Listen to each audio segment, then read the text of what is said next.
Well, we'll get started, and if you guys don't mind, we'll have some folks joining us as they come in. I think, like I said, we'll get started. So we've got a large, nice group at home. So I will start from the beginning. I am Jackie Carlin. I'm the Community Education Director here at the Center for Health and Wellbeing. This is one of our fun hybrid food is medicine programs that we're so thrilled to partner with our partners at Advent Health on. And this month we've got Dr. Patricia Guerrero.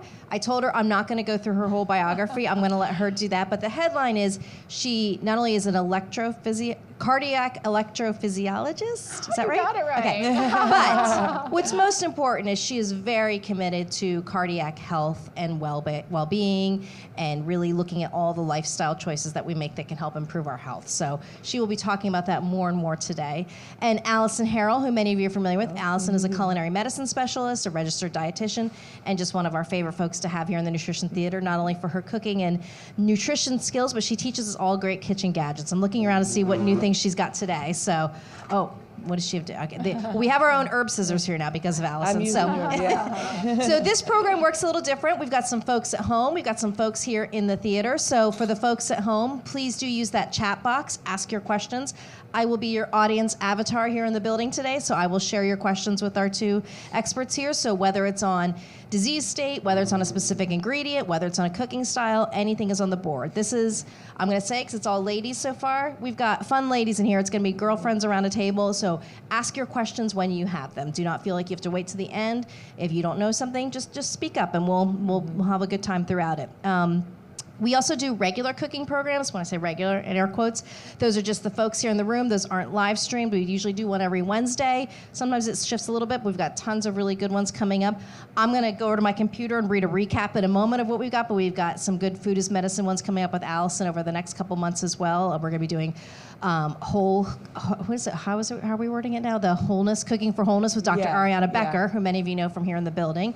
We'll have somebody from Rothman Orthopedic here to talk about bone health. Next month, we're doing gut microbiomes.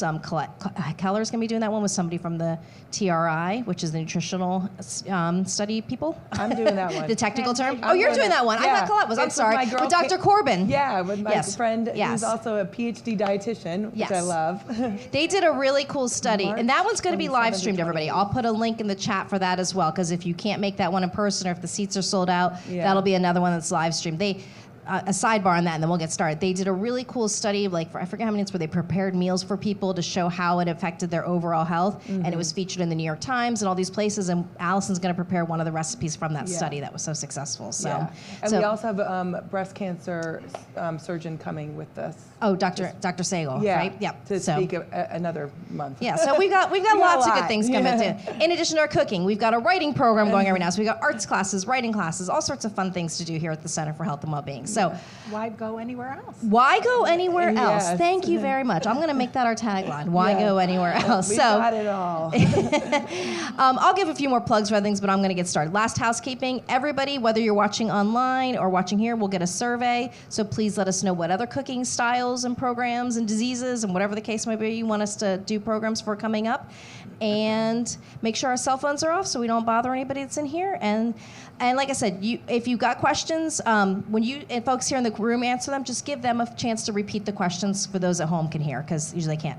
And Allison's giving me my reminder. I always forget to mention composting. We compost here at the Center for Health and Wellbeing. We work with O-Town Composting to divert thousands of pounds from the landfills every month. It's a great program. If you want to know more about it, let me know, but we're happy to have them as partners here. I'm a user of Hotel.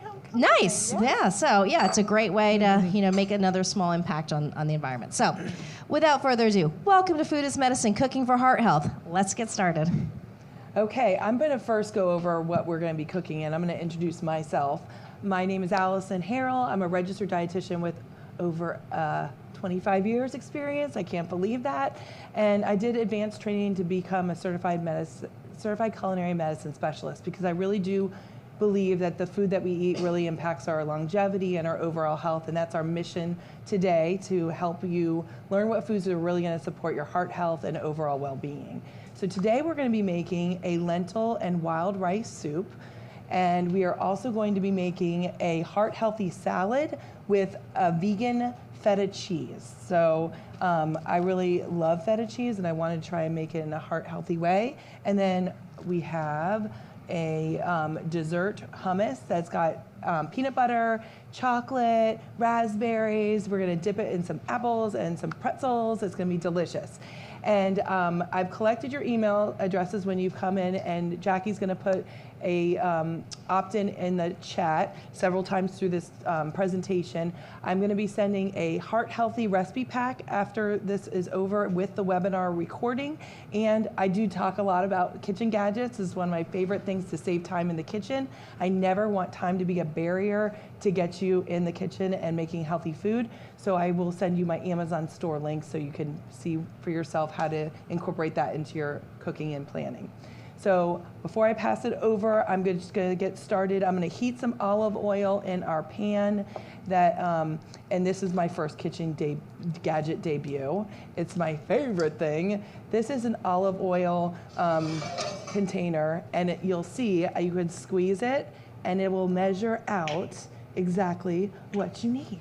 Like, how cool is that? So I'm using the olive oil as a heart healthy fat, and I'm going to coat the pan. And then I'm going to be sauteing my mise en place, which is my celery, onions, and carrots. And to save time in the kitchen, because I prepped this stuff in advance, I didn't want to be chopping a million things yesterday. So I use this chopper. I just cut it, take out my frustrations of my children or my husband, and chop it up. So this is a game changer, okay? This is going to be on my Amazon store. I found this one at Aldi. They're inexpensive. So this I've had for about 2 years. It's starting to fall apart. I bought this one at Aldi, and it was $14. So I'm okay with that. I got my use out of it. So without further ado, I'll pass it on to you so you could share about your amazing experience and more about yourself and talk about heart health. Thank you. Thank you, and good afternoon, everyone. So I'm Patricia Guerrero. I'm a physician. I'm a cardiac electrophysiologist, which translates into I'm a heart electrician by training. But for Advent Health, I am also the medical director for cardiovascular wellness and prevention. So my greatest joy comes in trying to identify ways to help people stay healthy or identify heart disease at an early enough stage so that people don't go on to have a decrease to their longevity or to their health because they have heart disease. So it's all about preventing and identifying early and managing our risk factors. So the reason why I am here today representing heart health is because I also am a believer that food is a part of medicine in terms of it can be either nutritious and wholesome, anti-inflammatory, nourishing to our body and our... I'm going to move this a little closer so folks know how weakness. Okay. Oh, Whoa, dear. wow. Now I really hear myself. And you could eat it. Exactly. I think that's what's going to happen. I'm sorry, I've gotten very close to you all of a sudden. We're girlfriends here. Yeah, absolutely. Sorry, try again. Okay. Can you hear me now? I can hear the echo. Yes. That is okay. So the most important thing is to remember that everything that we do, whether it be part of what we place in our mouths or what we dedicate our bodies to, our mind and our soul, all contributes to our health. So I like to sum all of that as having as little inflammation in our life from a holistic point of view. And I am very happy to hear the list of events targeting many different parts of our bodily health that are going to be ongoing here in this kitchen. But I also want to make sure that everybody understands that a healthy diet really addresses all concerns. Mm-hmm. So a healthy diet that promotes gut health is also going to be good for your heart. A diet that helps decrease the risk of cancer is also going to decrease heart disease. So don't become overwhelmed that if your concern is cancer, is this really not helping my bones or my gut or my heart health? No, it's really about healthy living and the same parameters of diet as well as exercise, sleep, contemplative practice, is beneficial for our entire health. So we don't need to piecemeal our body. Thank goodness. It would be overwhelming. Yes. It would be overwhelming. It's basically a longevity diet. When you choose one of those diets to focus on, it does impact everything. It's So, everything. Yeah, it's not really one diet for one thing. It's really about living and using your resources to live better in alignment with how you want to show up every day. Yes. All right, I am sauteing our carrots, onions, and mushrooms and celery. And while that's sauteing, I'm going to show you how to cut up some garlic. You can buy the garlic in the jar if you want to make it, easy. I also work at another teaching kitchen where there's a garden, and the gardener was like, oh, do not do that. You got to use the fresh garlic. So I'm going to show you how to cut some garlic. So it comes in this clove, It's the least expensive way to buy it, by the way. And then to get that paper off, you just take it and lay it flat and bang it. So again, take out your frustrations in the kitchen and chop it off. And then you can peel the paper a little bit easier. I like to also chop the ends, and you'll see that that's kind of just falls apart. So we got the fresh garlic clove here. I'm going to save this for our compost. And when you're holding a knife, you want to hold it on the base and pinch it. You don't want to go like this because you're more likely to cut yourself or slip when you do that. You have more control here. And you want to use the claw method and curl your fingers in, and so you don't chop the tips of your fingers off. And I'm just going to basically mince this and chop this up. And then once I'm done doing all the pieces of garlic, I'm not going to use my knife to scrape it and put it into the pan because that dulls your knife. When I went to get my knives sharpened at the farmer's market, the guy's name's Grumpy, who has his little sharpening stand, and he travels all over town, so you will see him if you go to a farmer's market. And he's like, you are using your knife to scrape your food onto your in your dishes, and you're ruining your knives. So use a bench scraper. You can find this in Publix, you can find it on Amazon, and I just use it and scrape it up and then move it into the pot. That way my hands aren't getting so gross, like using my hands and putting it into the pot. So I have a question for you, Chef. Yes. So I was taught that for those people who don't like that, that bitterness that sometimes comes out in garlic, taking out the green little stem in the middle is important. And I also learned a trick that sprinkling my garlic with just a little bit of salt as I'm going to chop it helps keep it off the blade, because you know how it always wants to stick onto the blade? See? Like that. And then it wants to stick onto your finger. So what do you think about? I'm going to try it. I've never heard of that. I think that's a great tip. So there we go. All right, so I just sprinkle salt on it. Let me grab some salt over here. Yeah. So I think the trick is you go down the middle, and in the middle there's this little green portion. Oh, your garlic is really fresh. It doesn't have that green thing. Okay. Perfect. So if it's not fresh, is when the green shows up? So the green is where the sprout comes from. So if you were to try to put it in the soil, and actually I encourage people to try that, because the fresh greens of the garlic, if you don't like the very high intensity flavor of garlic, but you want to flavor a little bit, using the garlic greens can be fun. You just stick it in a pot, and when the green starts sprouting, you can cut that and chop it and use that. Oh my gosh, look at that. Is it easier? It is. It's sticking, but on this side, but not on that side. Yeah. That is great. That was a Thomas Keller trick. I learned love on it. I love it. And Allison, we've had a bunch of people join us in the last few minutes. Can you just recap which recipe you're starting with and where Right part you're now, at? I'm doing the lentil wild rice soup. And we're also going to be making a heart-healthy salad and a delicious dessert hummus. So that is what's to come. I've already put the mise en place, which is the carrots, celery, and onions in there with the mushrooms. We are sauteing that down, and now I'm just chopping up some garlic to add that as well for some flavor. So I just want to say something about wild rice. Wild rice is actually one of my favorite things to use, and for multiple reasons that I'm going to share. So number one, so this is what we're using today. And it's only one of 2 native grains to North America. So you can find it in 2 fashions, the truly wild rice, and then the cultivated wild rice. And rice is actually a misnomer because it's not an actual rice. It's actually more like a legume, more like a bean. Very nutritious, very high in protein.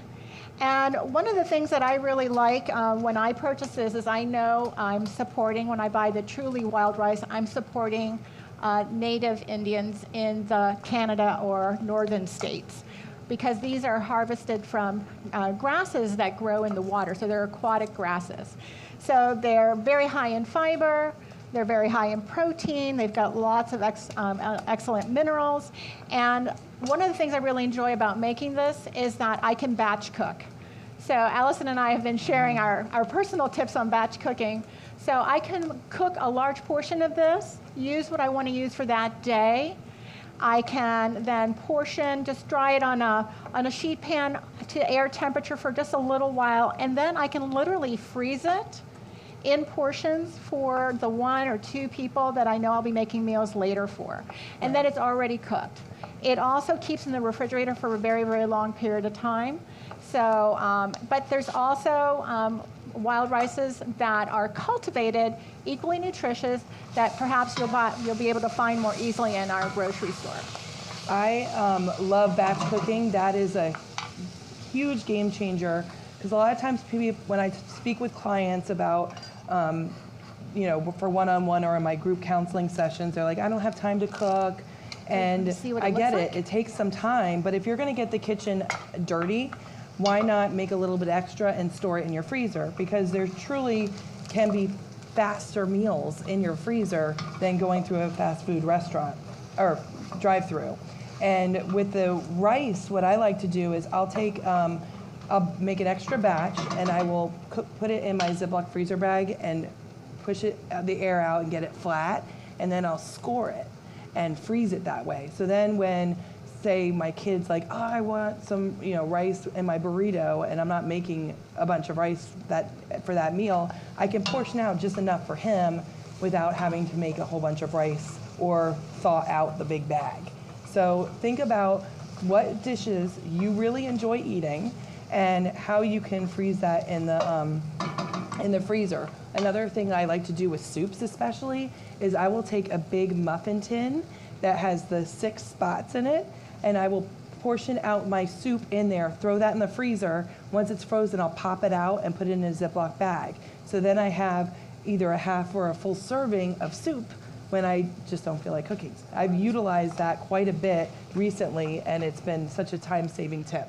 Yeah, I'm also a big fan of portioning and freezing. I found that the silicone cube trays also are actually easier for some of us who don't have the hand strength to pop something out of a tin.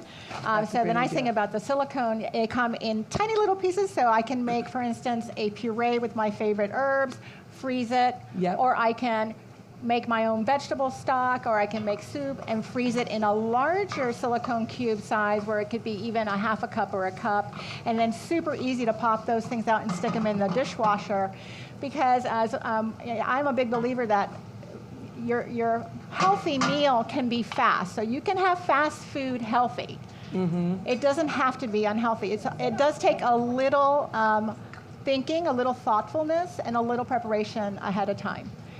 So then this soup also includes lentils. And so for those who may not be familiar with lentils and think maybe lentils are only of one color and one flavor, there's many colors of lentils and many different ways to prepare lentils, different textures, and what they do when you cook them. So most people are familiar with a brown lentil that when you cook it kind of turns into mush. But today we're using French lentils or green lentils. And in France, this lentil originates from a certain area called Depuis. So you'll also see them in the grocery store described as Depuis lentils or French green lentils. And I'll pass this bag around and you'll see that they're this green-blue color. And one of the beautiful things about this particular lentil is it doesn't break apart. So it makes a great cold salad also once cooked, and because it retains its shape, and it has a slightly different flavor. So I'll pass this around.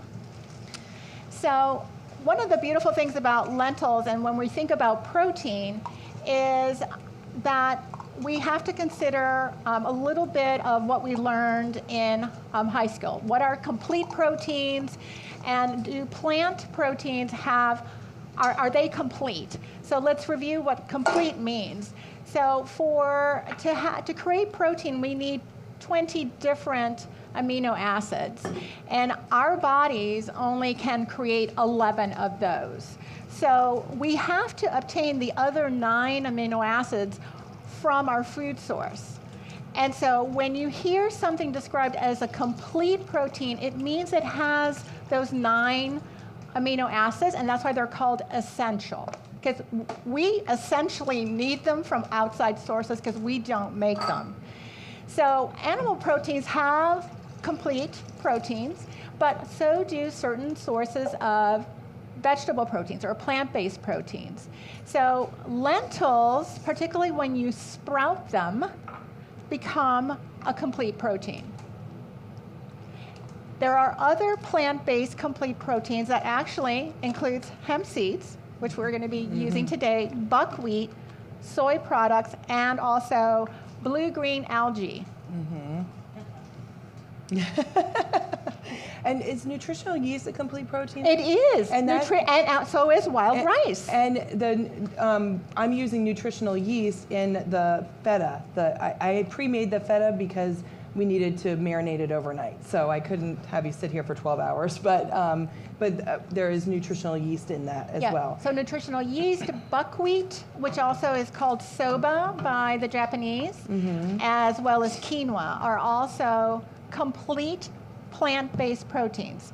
Now, that doesn't mean that the other plant-based proteins are not valuable, but one of the fascinating things that I find is that when you look at culinary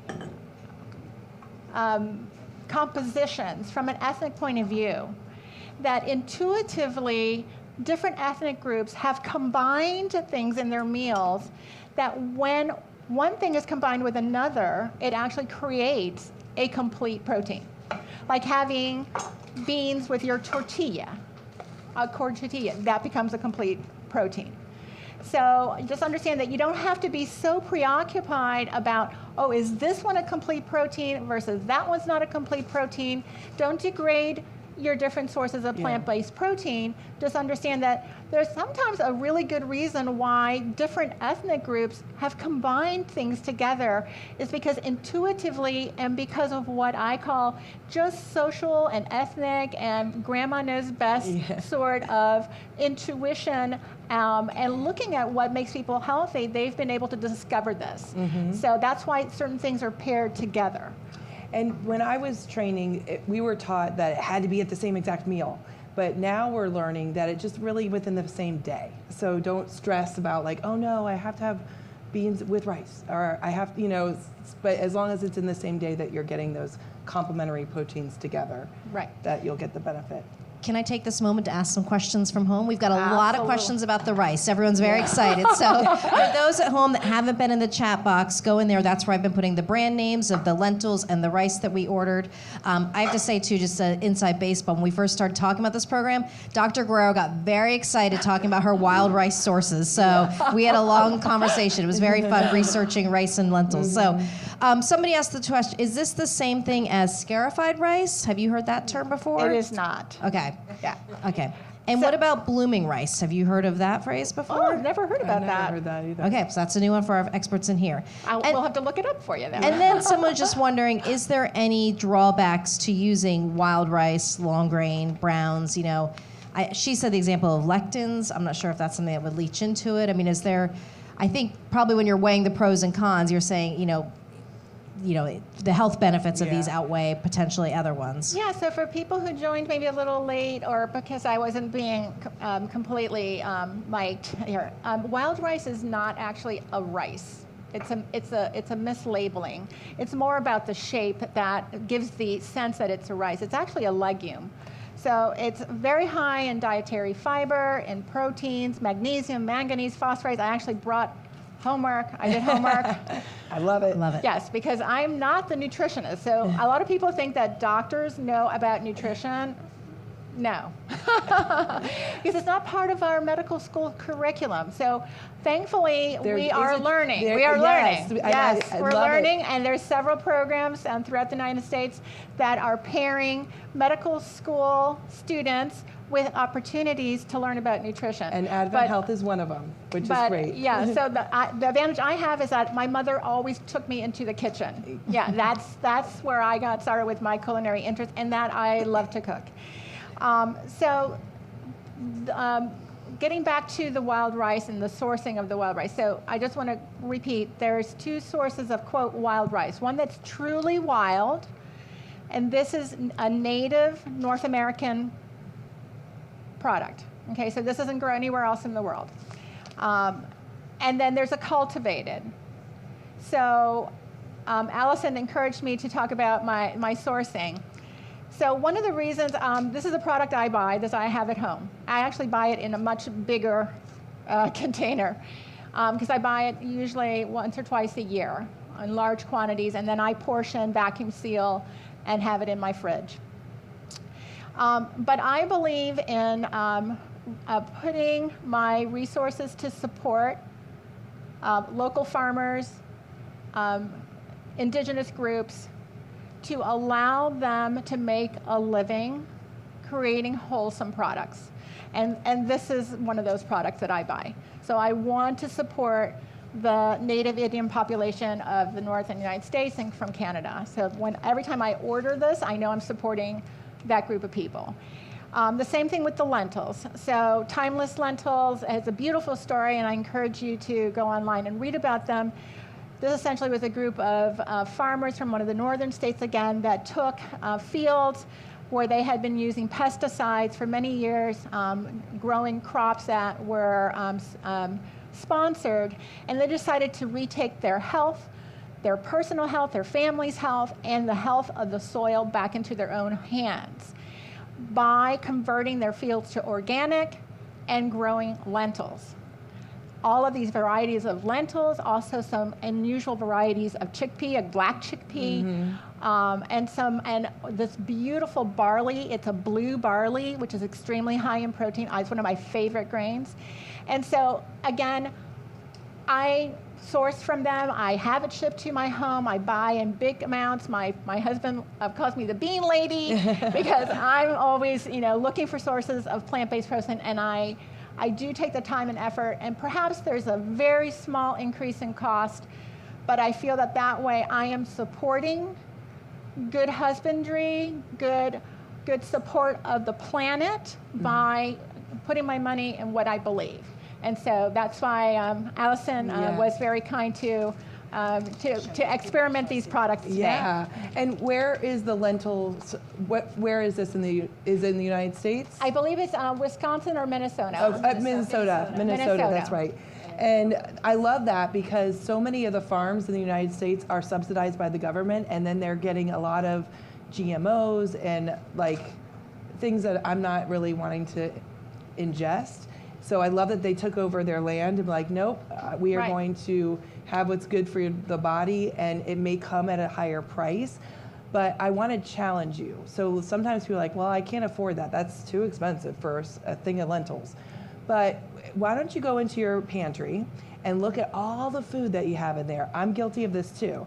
And see what is in there that is expired. Throw that out. You'll be shocked at how much waste that you have sitting in your pantry being unused because you had a BOGO deal at Publix. I'm guilty of it too.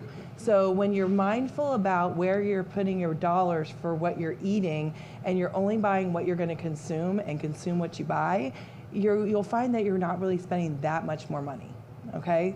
So maybe indulging in something that's a little bit more money than you typically would purchase than a can of lentils from Goya in the grocery store, you can get something that tastes really great, it's going to last a long time, and give you a lot more health benefits as well. Yeah. So just like the wild rice, lentils and other legumes can be batch cooked, and that's what I do.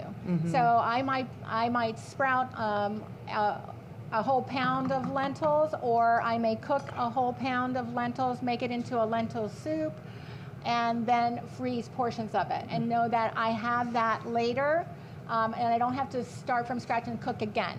Yeah, and lentils are a great base. So I have made lentils for different classes where I haven't needed to use it all. So I'll I just froze it just plain.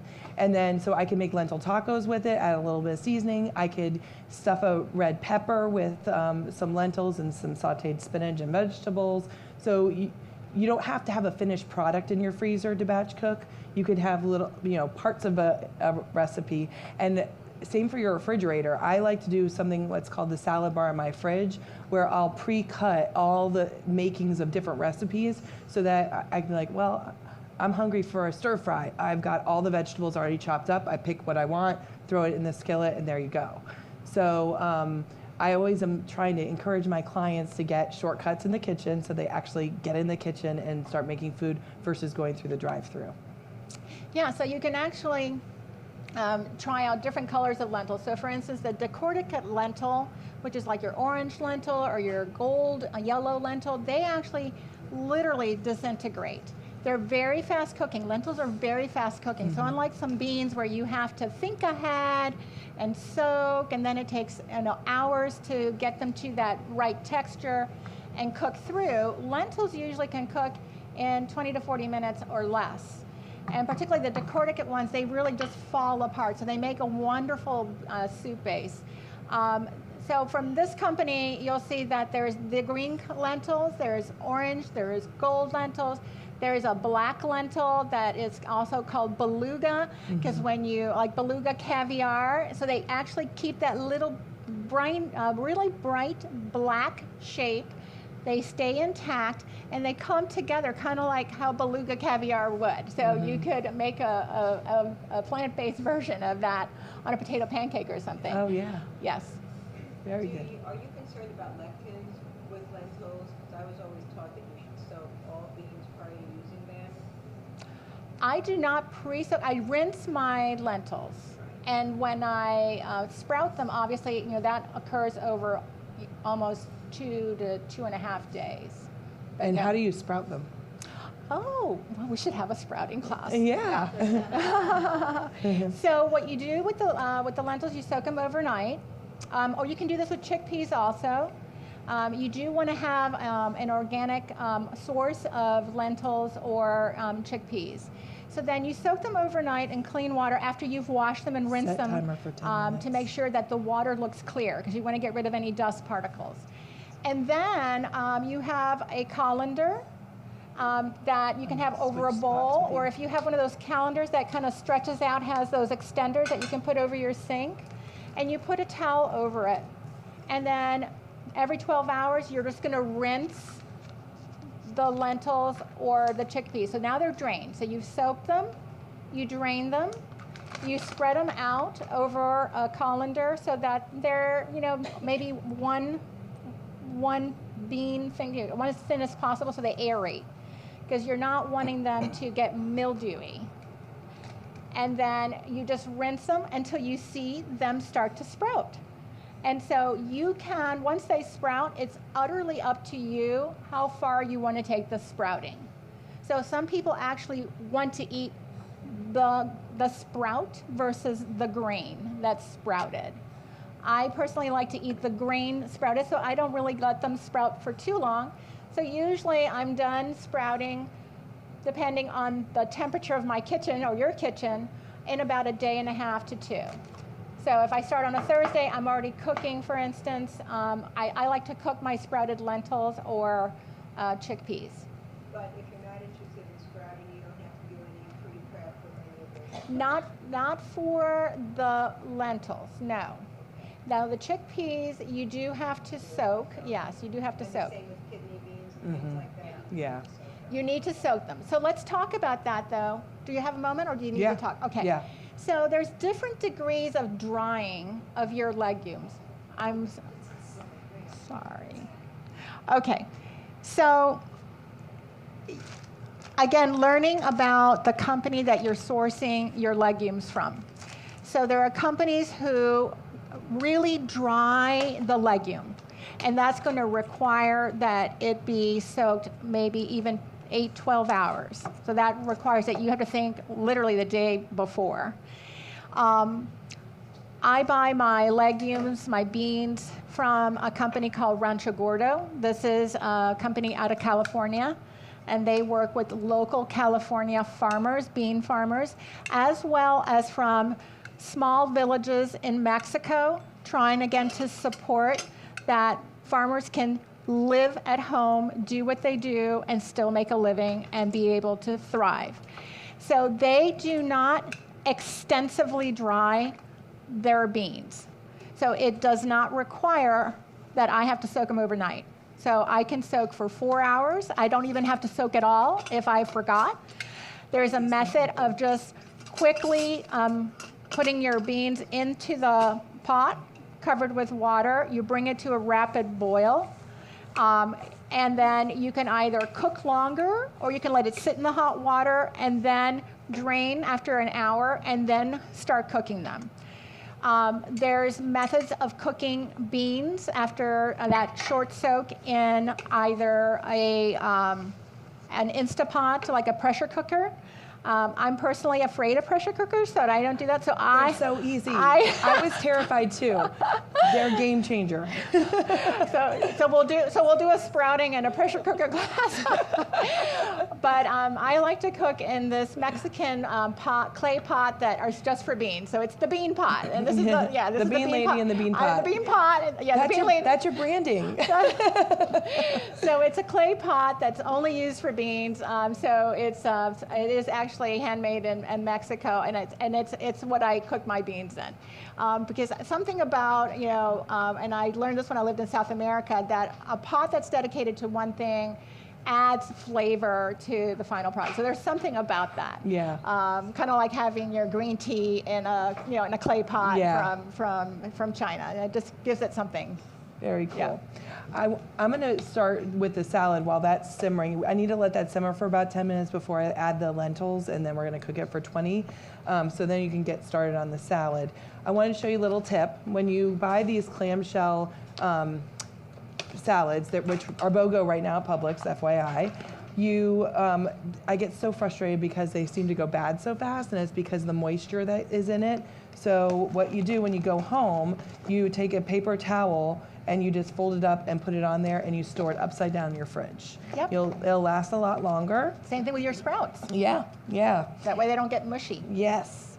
And I also buy a bunch of spinach, and I will just freeze it just like this because it's easier to grab frozen and throw it in different dishes. So if I'm making like an egg with veggies, I could throw some spinach in or some sauce or my smoothie. I've got some frozen spinach to go.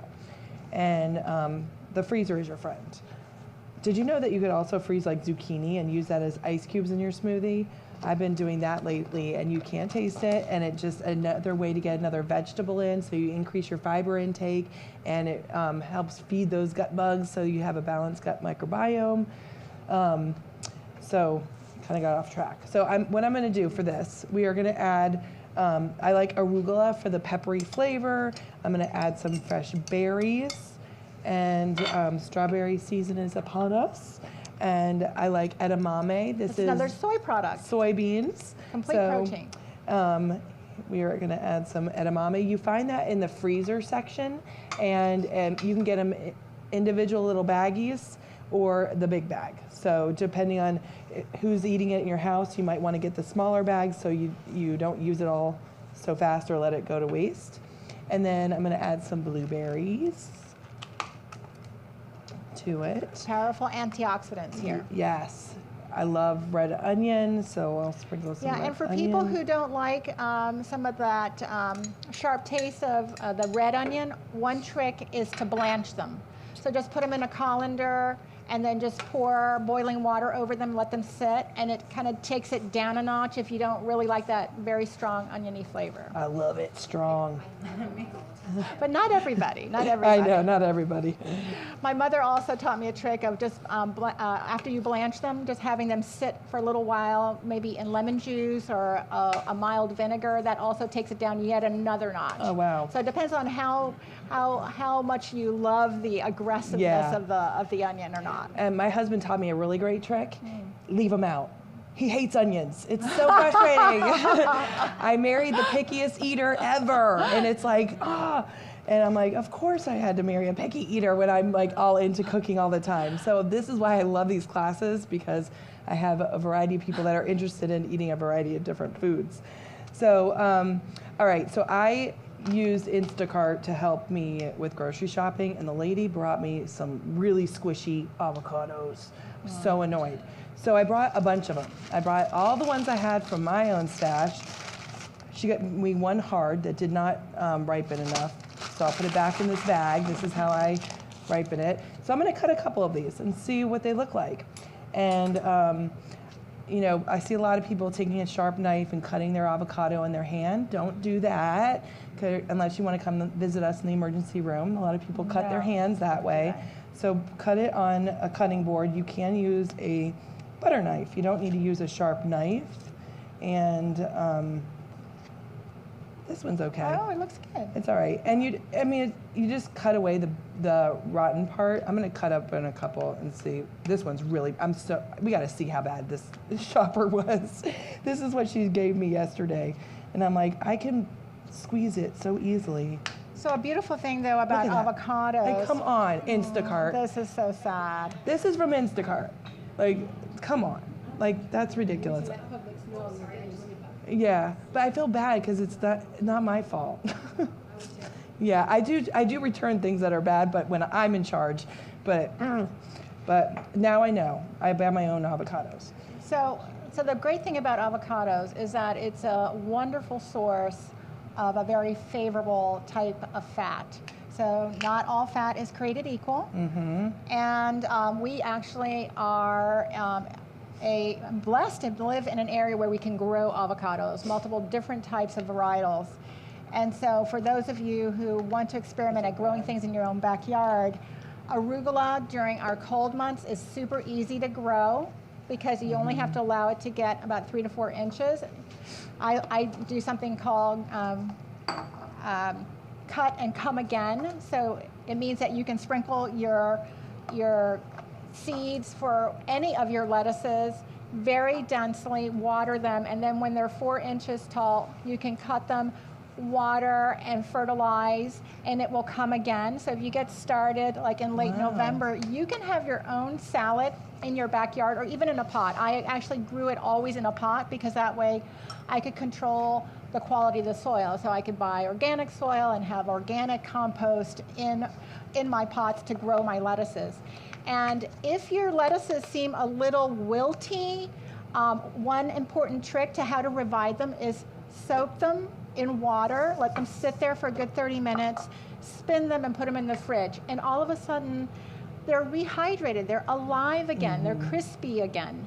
So so don't throw away your spinach if they just look wilty, they just need hydration. And unfortunately, or fortunately, our refrigerators are dehydrators. So when we put things in the refrigerator, they dehydrate. And these are a very high water content product, so they can tend to get dehydrated.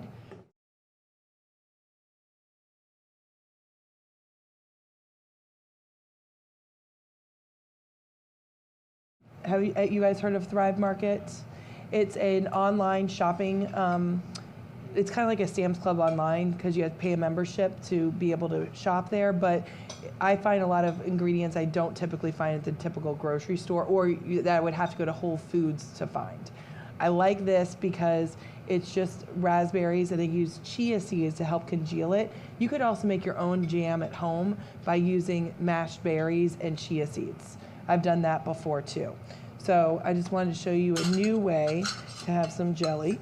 And so what I'm going to do is I'm going to be placing our chickpeas. I strained the chickpeas and rinsed them off. This is low sodium chickpeas. And did you know that you could save the brine in a can of chickpeas, and that's called aquafaba? You can use that in replacement of an egg in baking. So, and if you want to save the black bean aquafaba, you use that in like for brownies, because it would be black and it would look weird. But people have made it into a meringue and you put it on top of drinks if they're vegan. And High source of protein, even in the water. yeah. And something to point out too, we're talking a lot of plant-based sources, and we do eat animal protein as well. So we do consider animal protein as an accessory or a condiment. Yeah. So we're not necessarily saying we only eat plant-based sources. We're plant-powered and encouraging more plants, but we do incorporate some animal protein into our diet as well. So I do eat eggs, but the other day I wanted to make a dish that required an egg. It was like something that I was baking, and I'm like, I don't have any eggs, but I had some chickpeas, so I used the aquafaba, and it was great. You could also make Flaxseed, right? flaxseed and chia Flaxseed egg, seeds. yeah. Yep, I've done that too. So okay, so and now I'm using peanut butter. I don't know if your recipe says almond butter or peanut butter. You could use either one, but I had peanut butter, and I want to talk to you about when you're shopping for nut butters, you got to really pay attention to the nutrition ingredient label, because they add so much junk into your typical peanut butter that you're feeding your family. And this only has peanuts in it and maybe a little salt. Let's see. Yeah, contains 1% or less of salt. So it's peanuts. So I like this. It has no added sugars to it. So you really want to turn the label around. Of the common brands, this is the only one I really have found that's just nuts. So I like the Smuckers. And when these are really sticky, and it's annoying because it sticks to your measuring cup. I like to spray the inside of my measuring cup so that it easily slides off. I like that trick. That is a good one. Yeah. So I'm going to add a half a cup.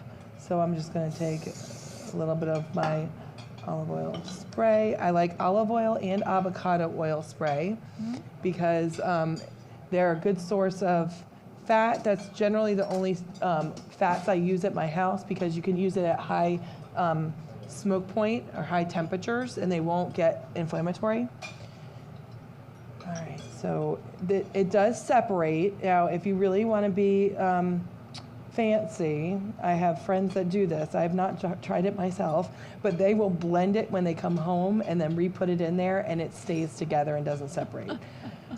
I'm not that, it seems like a big mess to me, so I just try and mix it every time I use it.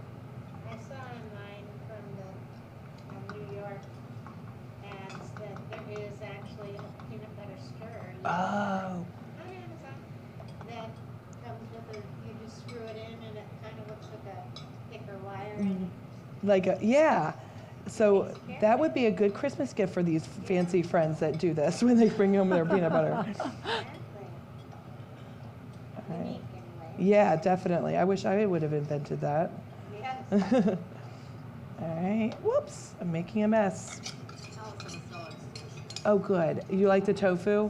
I've never had tofu before. Never? Every time people say tofu, it's like, That's There you why go. I love it. And that's why I like these classes too, because people are trying things they don't typically eat. Yeah. So that is a huge compliment. Thank you very much. Oh. I know it doesn't taste exactly like feta cheese, but it's close your eyes and dream about it, Yeah, so the beautiful thing about tofu is it really takes on any flavor that you place with it. So my 87-year-old mother, I got her to like tofu. Awesome. So what I do with my tofu is I cut it into squares or little rectangles, and I season them and then dust them with rice flour. And then I pan saute it. So it gets really crispy on the outside, and it stays soft on the inside. What kind of flour do you do? Rice flour. Okay. That because I like tofu that way. When I go, I try tofu when I go out to restaurants just to see how different people It's much prepare healthier it. than deep frying. Like if you go to an Yeah. Asian restaurant, they'll deep fry those cubes. Yeah. So in this way, you can actually make the seasoning with whatever you want. You might like Chinese 5 spices, so you mix the Chinese 5 spice, the salt, with your rice flour. You've cut up your tofu.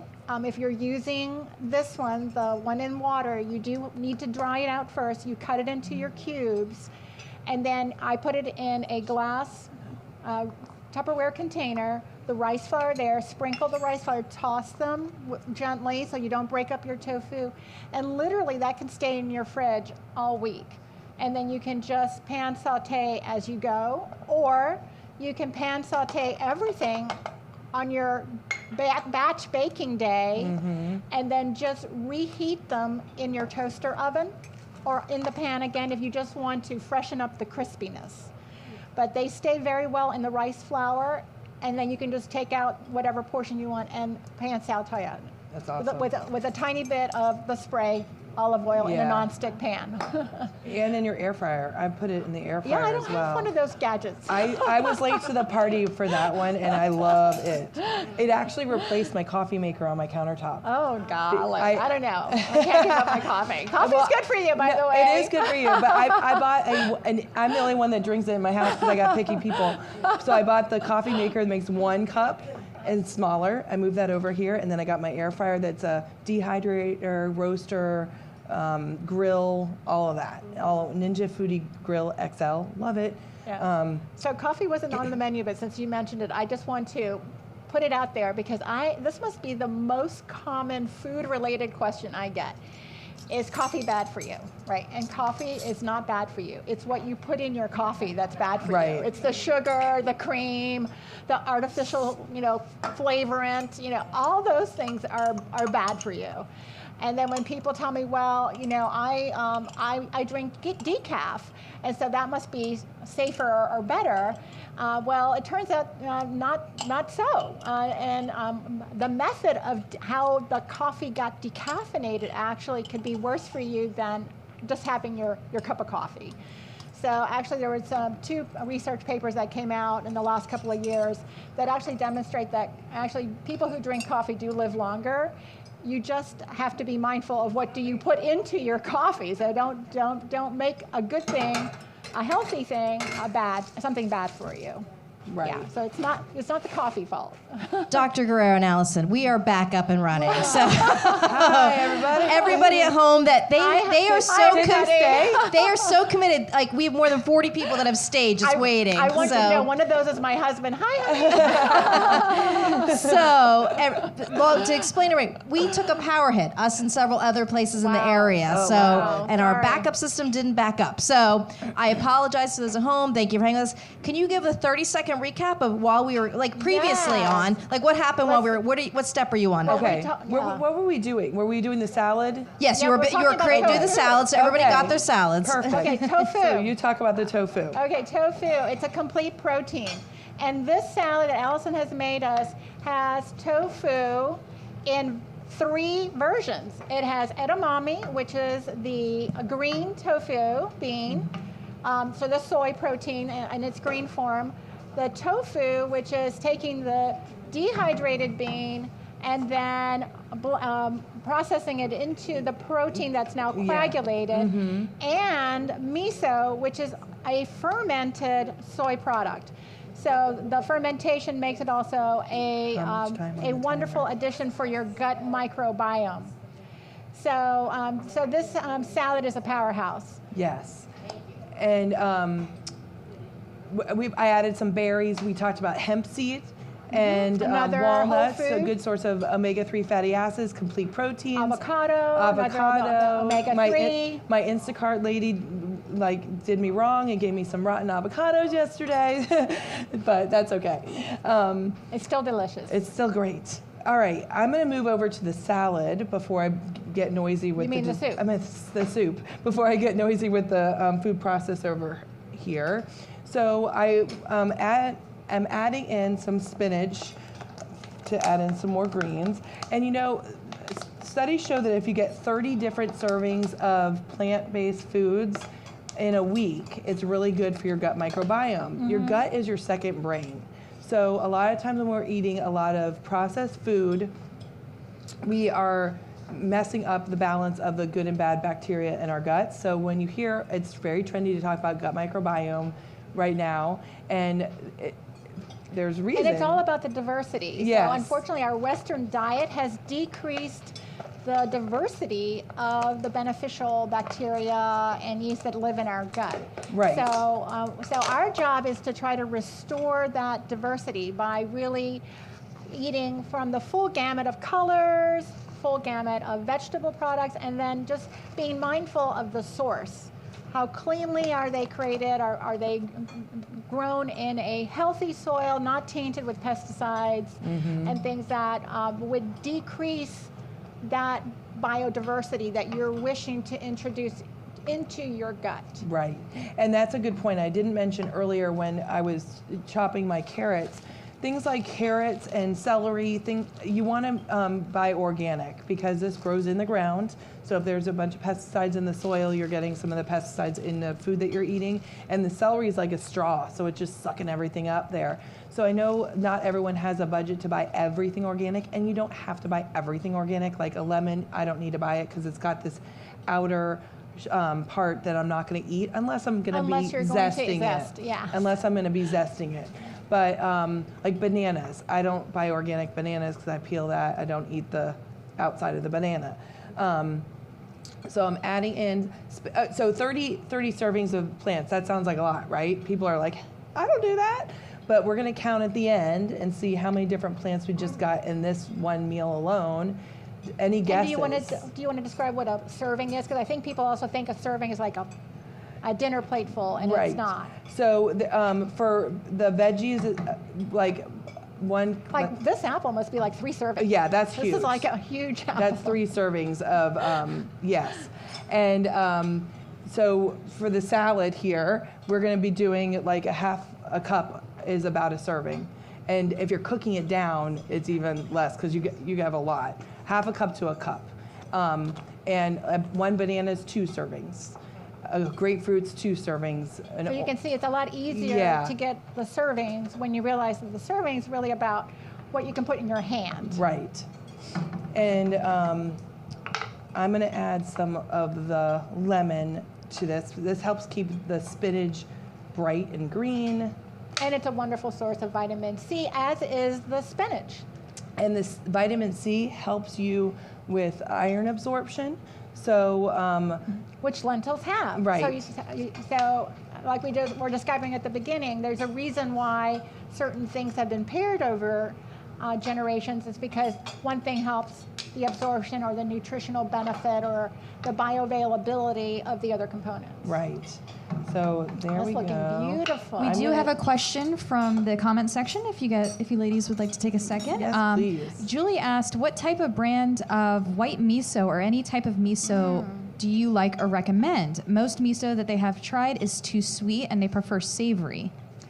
So the color of the miso has to do with the soy product plus what else has been added. So there's white miso that is the sweetest, also called Japanese miso. The red miso, I think, hails from a Korean background. And there's also misos that are made with rice bran.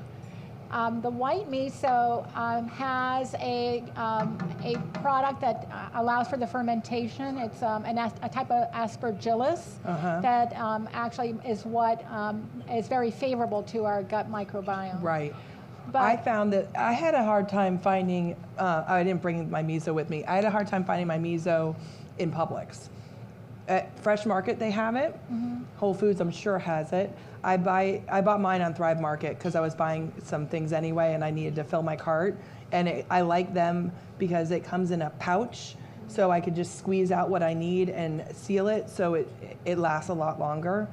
And they have different varieties. But miso has a very long shelf life, even if you buy it in the paste. The difference of the paste is that you're going to want to take a portion and then kind of blend it with hot water to make it a little creamier, and then you add more hot water into it. So for those of us who want an instant pick-me-up in the afternoon, I have this at work in the refrigerator at work, where I have my tub of white miso. I have one of those tea or coffee dispensers that can just put out hot water, and I make a quick little brothy soup in the afternoon, and it's instant revival. Yeah. But the color of the miso really has to do with what do you like, and then what is the food application. Like Yeah. I think for your feta I use tofu, white. you use Yeah. the white Yeah. to give it that flavor. Yeah. Okay, for this, we're going to add a little bit of chopped parsley. So I buy the parsley loose. I buy cilantro loose like this as well, and I store it on my counter in some water. It looks pretty. Sometimes I put it in my fridge, but this helps it last longer. When you bring it home, you want to make sure you cut all the leaves off the stems that are in the water, because then it'll go bad faster. And cut off the bottom of the stem so that way it can actually absorb. yes. And I am the queen of kitchen gadgets, so I like these herb scissors. So you'll see they cut lots of blades, and you can chop up a bunch. It's better than plucking them all off and putting it on the cutting board. This is a cool activity for a kid to do that can use scissors. And I'm not so worried about the stem, because this is going to cook down a little bit. There's a lot of flavor in the stem. I'm trying not to get the stem, but I'm not beating myself up if I get a little bit of the stem in there. So you could do this with basil for like a basil salad with tomatoes and mozzarella. So this will be my link in the email I send to you afterwards as well. Yeah, parsley is also something that's easy to grow in a pot. Yes. Great during the winter months. If you don't like to grow, we have wonderful farmers who grow things for us. So lots of farmers at our farmers markets, and I think that's another way to support farmers growing wholesome food close by. Yeah. So the farther away things come from, the more negative impact to the planet, for sure. And flavor, you know, if it's traveling from the other side of the world, it's been sitting around in these trucks for a long time and losing flavor. I really like Freshfield Market, which is downtown. They have a huge farmer's market inside. It's open every single day, and then on the other side it's a butcher. So it's a one-stop shop. You really can get a lot of good, delicious stuff. Yeah, and I'll put a plug in for the Winter Parks Farmers Market, since we're in Winter Park. Yeah. I love Frog Song. I love Sugar Top. The Lake Meadows, the representation there. I love Lake Meadows. I went there. My Bible study, we did an outing there, and we got to walk through. It was cool, and you saw all the chickens. All the chickens are just running wild, having fun, and it's wild open range, and it was really, they were happy chickens. So it was very cool to meet the farmers there as well. All right. Yeah, and there's some great people at the farmers market also growing mushrooms, which we had in one of our dishes. I think here, and also sprouts, if you don't want to sprout yourself. It turns out sprouting can be fun, but you do have to be, if you're going to sprout the greens and you want a constant supply, unlike the lentils and the chickpeas that just need a little attention, then maybe buying it from a sprouting farmer. Yeah. I love sunflower sprouts, and I have a cool story about this, and it's going to be a plug for family dinners. So I went through a divorce 10 years ago. I'm happily remarried with the man that God really intended for me to be with, and at that time my kids were 4 and 7, and I stopped doing family dinners. I ate dinner around the table every single night growing up. I knew how important that was. It helps reduce risky behaviors, improves their grades, it improves just emotional support, really a way to connect. And at that time I was like, I couldn't even take care of myself. So I'm like, here's chicken nuggets, pizza, watch Little Einsteins, I'm out.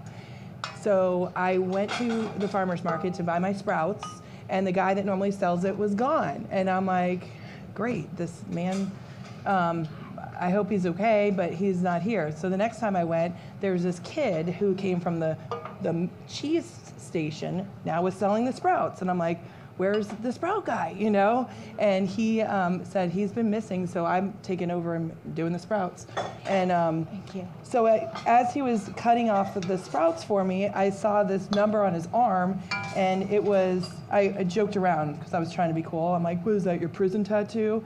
And he's like, no, that's the latitude and longitude of my parents' dining room table, because there's no other place that I would rather be than right there with my siblings. Aww. I'm like, I still get chills every time I tell that story. And I'm like, you have convicted me completely. And so from then on, I really made an effort to get the family back to the table. It's something my children look forward to and expect, which I love. And I've gone back to that farmer's market to look for the sprout guy, and he's never been back. I swear he was an angel to give me a message and tell me. And that's my mission, to get people to have time-saving tips in the kitchen. Batch cook, use your freezer. Or cook together. Cook together. Cook together. And It's get your fun. family back to the table, because that's a stress reliever, and that is also good for your heart, and that's good for, you know, longevity and things like that. So that's my little We plug. do about have family another dinners. question in the comment section, going back to sprouts, but Terry in the comments asked, why did you not use the stem from the cilantro? Oh, the parsley? This is parsley. Oh, parsley. I'm so sorry. Because You could. you could. I wasn't going to cook it down enough for it to get tender enough, so I didn't want you eating your soup and having like a stick type texture in your mouth. But if I'm doing like a salsa with cilantro, I throw it all in. I'm totally fine. And it's got a lot of flavor in the stem. And when you're cooking your beans or your lentils, you want to put that in an herb bag in the pot as you're cooking, because the parsley stems, along with your garlic and your celery, carrot, onion, actually flavor. It's a wonderful flavorant to your beans. I'm going to make it really loud for a second. Hold on.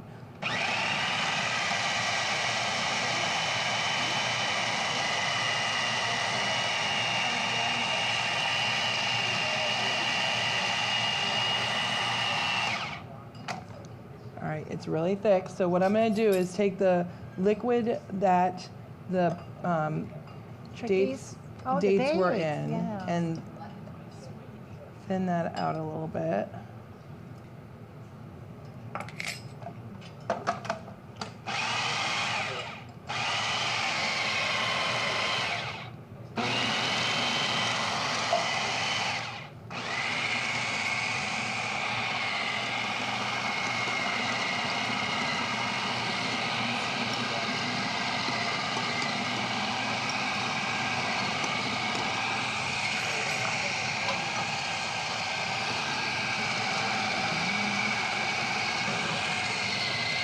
Like dancing. Okay.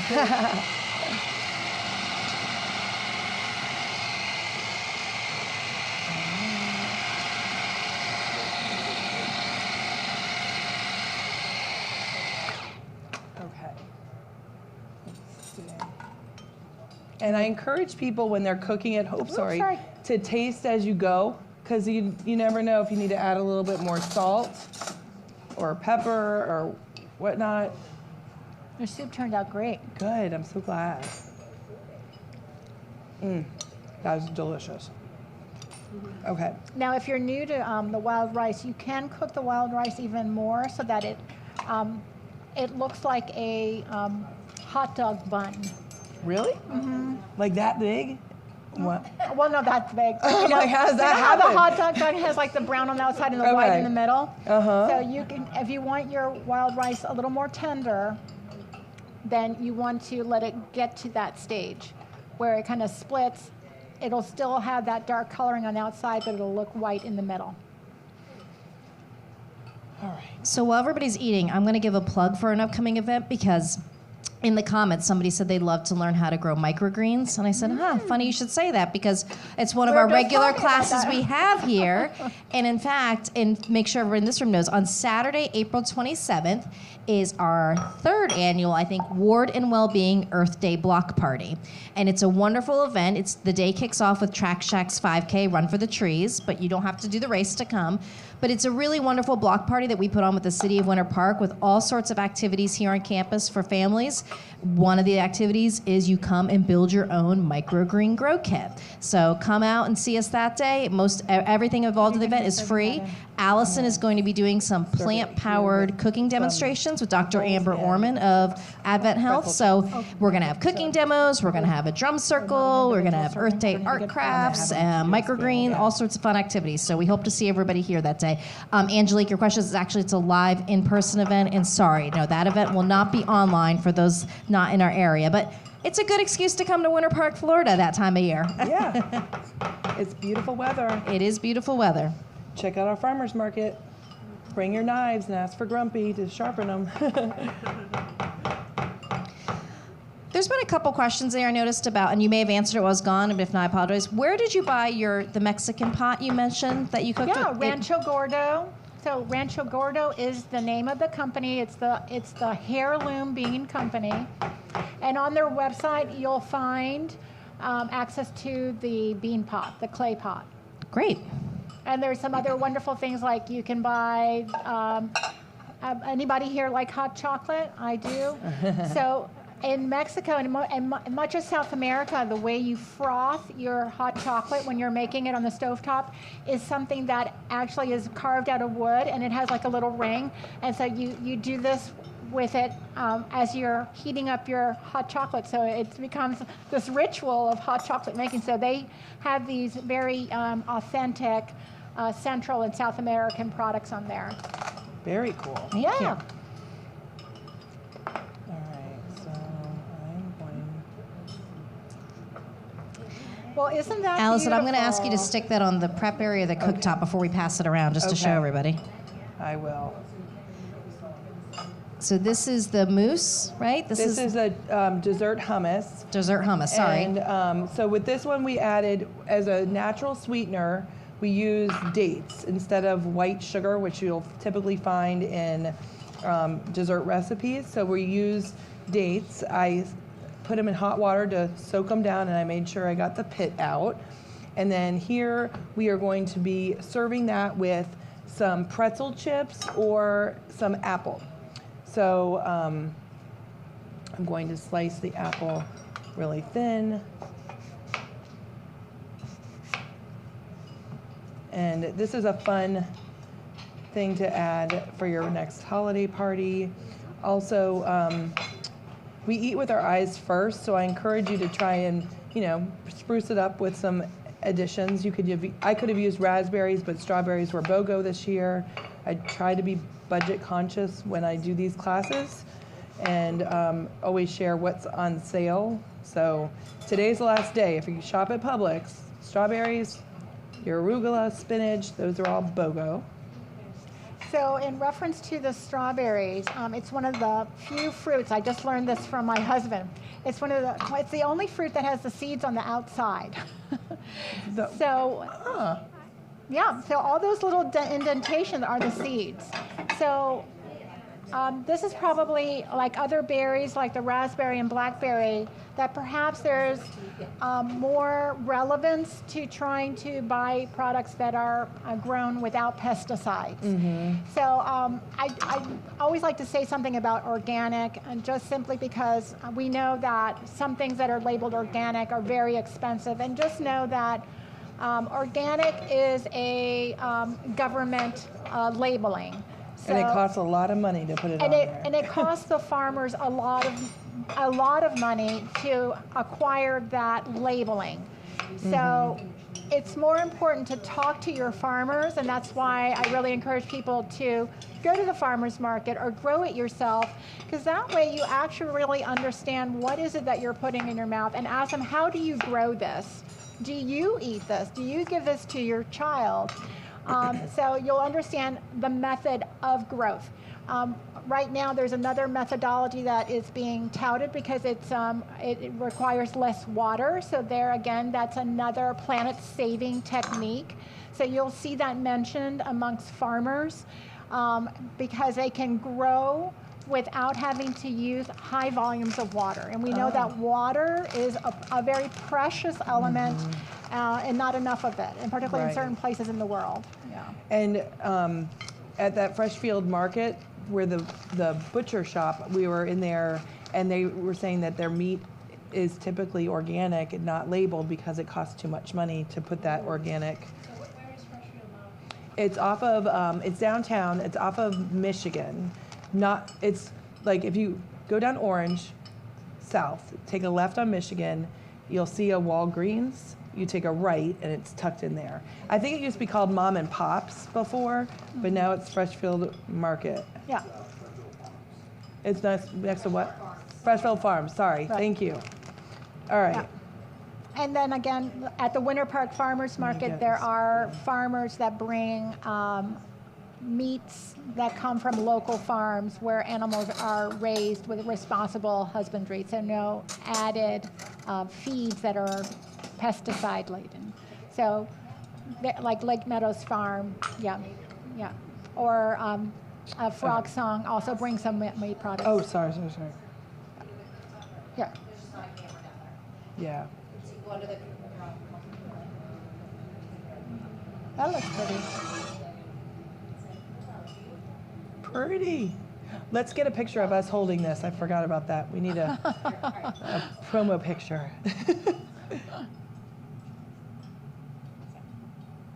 Thank you. Yeah.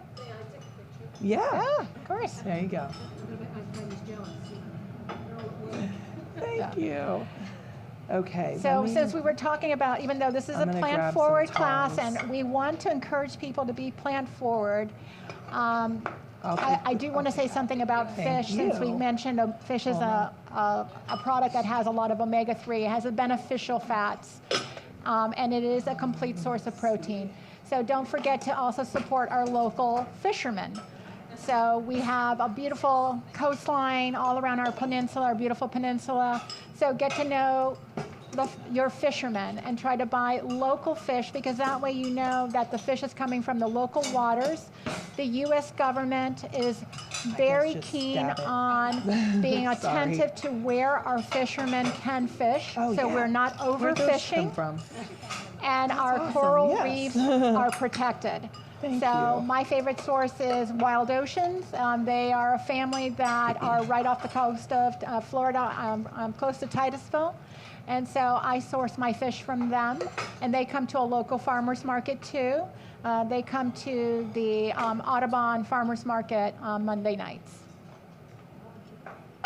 Wild Oceans. And Cynthia is our beautiful fishmonger. So she'll put out an email every Sunday night and what has come in that weekend. Oh, that's nice. Yeah. That email list that you handed out initially. Right here. There you go. And so I'm collecting emails, and Jackie will put the opt-in in the chat. With the, what I do is every Tuesday I send a Tasty Tuesday recipe and in your inbox. Plus I talk about any programming I may have coming up. I'm in the process of making an online course. I also see one-on-one clients for nutrition and group clients, a meal planning program as well. And then after this class, I'm going to be sending you a recipe pack of heart-healthy recipes. Thank you. And I'm also going to send a link to my Amazon store with all the kitchen gadgets in there. I'm going to look for that peanut butter lid thing and try and add that to it, because that's a good gift. So if you want to opt in for that, please enter in your email. I will get that to you later on this week. I may or may not have a replay of the webinar depending on what we got from it. So we shall see. But that concludes the cooking part of it. So do you guys have any questions about? Good. So what'd you think of the lentil? Who had not had lentils before? Well, not really. Not really, yeah. It's delicious. Good. Oh, I'm so glad you liked it. Yeah. So glad. And the texture is good, right? Like, I like the texture of that lentil. Tastes Yeah. good, the whole thing. Good. It's not like that. What makes that little spicy?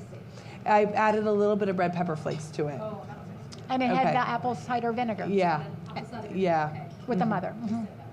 yeah. Good, I'm so And then glad. there was also the miso. Yeah, Can we come here every day? absolutely, please. Yes, that'll keep me a job, yes. I live Yeah. on my own, so I don't do anything like that. Yeah, well, we host these once a month, or I do, and lately we've been pairing with different physicians. So it's here, and the next one is a month from now. I'm doing it with my friend who's also a dietitian who has the PhD in dietetics, where she did research on the gut microbiome. So we're going to be talking about what food the gut bugs want to eat and how we should eat that to make them happy so that we live longer and have healthier lives. Yeah. I think so. Is that going to be, Oh, is hybrid as protein? well? Yeah, March 28th. So actually there was a question about eating enough protein. So Oh, actually perfect. she and I were having this conversation ahead of Yes. time. So, I don't make the meals, and, myself. Right. It's not Yeah. so you can actually snack with and still have a high protein diet. So Mm-hmm. you're not making the right snacks. right. So and that hummus dip Yeah. could be a wonderful source Beans of are protein for great. you. So And eggs too are good. Eggs a lot. Okay, eggs are a good then- source. Yeah. So we were talking about that earlier because this is a frequent question. It's like, am I getting enough protein? How much protein is enough protein? So your needs for protein change over your lifespan, and also based on your level of physical activity. So the current recommendations is that it's somewhere between 0.8 and maybe 1.2 grams of protein per kilo per body weight. So in general terms, though, when you look at animal sources of protein, there's no advantage to eating a large amount of animal protein because your body can only utilize a certain, so it equalizes to a point where it cannot. At once, you're talking about. At one time. Yeah, at one time. Yeah. So if you're distributing your caloric intake over 3 meals a day, there's a limit to how much animal protein your body can absorb. So one of the metrics that was published in the original Blue Zone book is that there's no value above 0.5 grams per kilo. So if you think about that, it boils down to someone like my size of no more than 3 ounces of an animal protein. However, a plant-based protein, you can consume unlimited amounts and still benefit from them, right?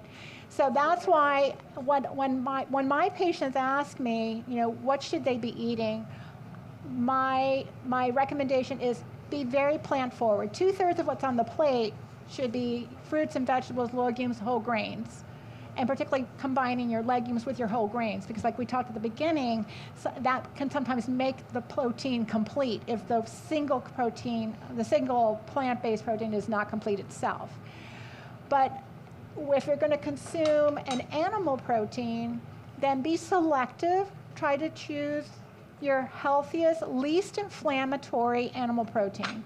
So that's going to be your eggs, a low-fat dairy, fish, seafood, and if you really like poultry, the breast of perhaps chicken. But please source your chicken wisely, making sure you know how that chicken was brought up.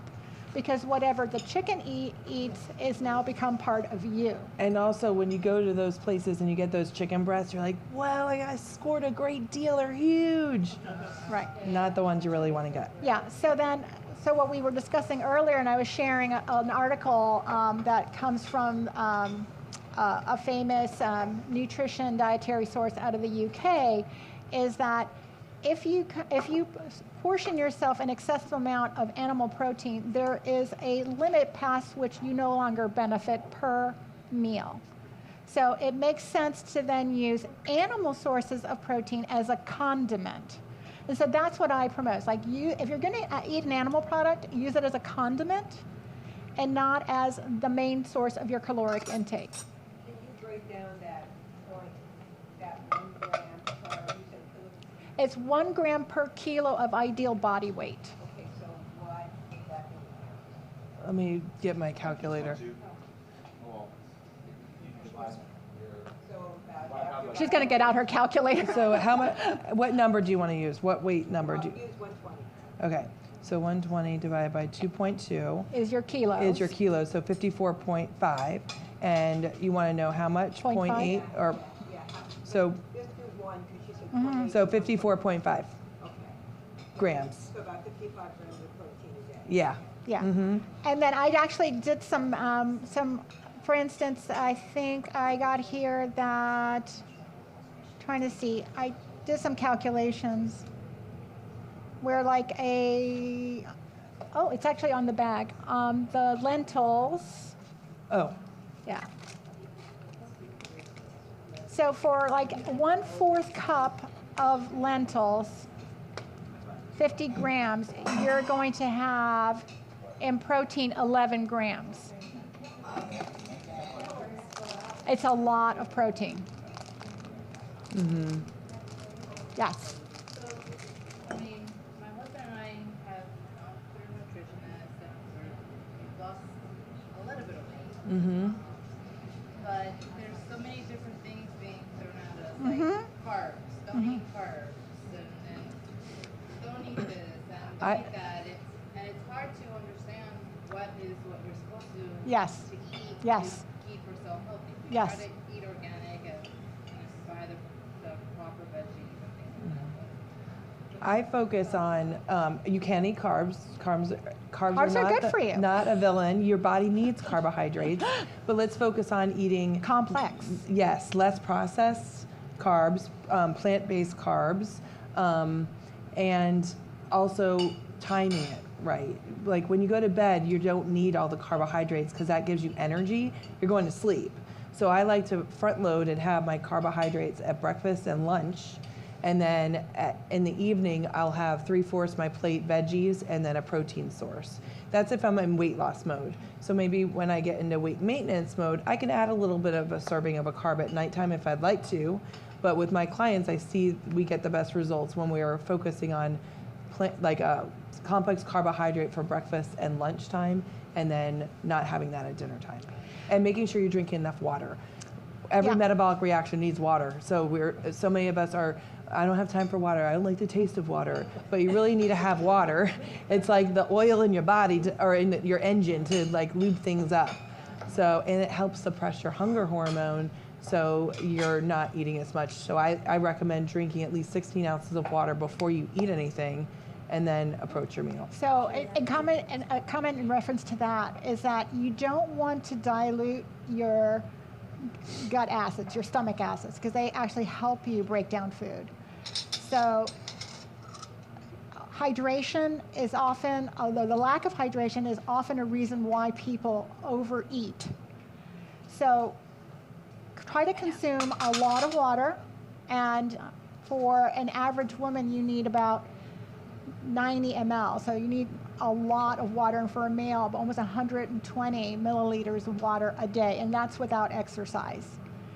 So preferably, in order to aid your digestion, don't dilute your food drinking the water as you eat. Drink your water in between your meals, and as you think you're hungry, first thing you do, let's say you're going home and you're going to have dinner after a day of work, you want to drink your bottle of water as you're driving home, preferably. Keep your eyes on the road, though. So that way, when you actually do sit at the table to eat your meal, you are not eating because you're thirsty. You're going to be mindful, and I think this is also something that unfortunately we do in part because perhaps we've lost the connection of sitting together at a meal and sharing our stories of the day, and now a meal is in front of a TV or some other source of distraction, and we're eating distractedly. So it is important, I think, to always introduce a question as we sit down to eat, or hopefully you're sitting down to eat, because a lot of people eat in their car, eat in the elevator, eat as they're walking from place to place, is an appreciation for the food, you know, right? And recognizing how many hands, how many people made it possible for you to have this nourishing food. And then really enjoying it. Taking the time to smell it, look at it, appreciate the beauty, put it in your mouth, move it around your mouth before you swallow it, and recognize that you don't eat to be full. You eat to be satiated. You know what they say, you don't eat to live, you don't live to eat, you eat to live. But the Okinawans in the Blue Zone, again, they had a saying, kind of like their prayer before they start to eat is to the 75%. So do not eat to feel full. Full is uncomfortable, right? It's uncomfortable. You don't want to become uncomfortable. You want to eat to be nourished. And nourishment only means you reach that point of satiety and learn to go, I don't need more now, and put it away. Yeah. Well, that's a perfect note to end on. So thank you. Thank you, Dr. Guerrero, so much. Thank you, Allison. Thank you. Thank you for everybody hanging with us. We're going to end our live stream now. And really, we appreciate everybody being here and coming. We'll hope to see you all again soon. Don't forget to do your surveys. And tip your waiters. you.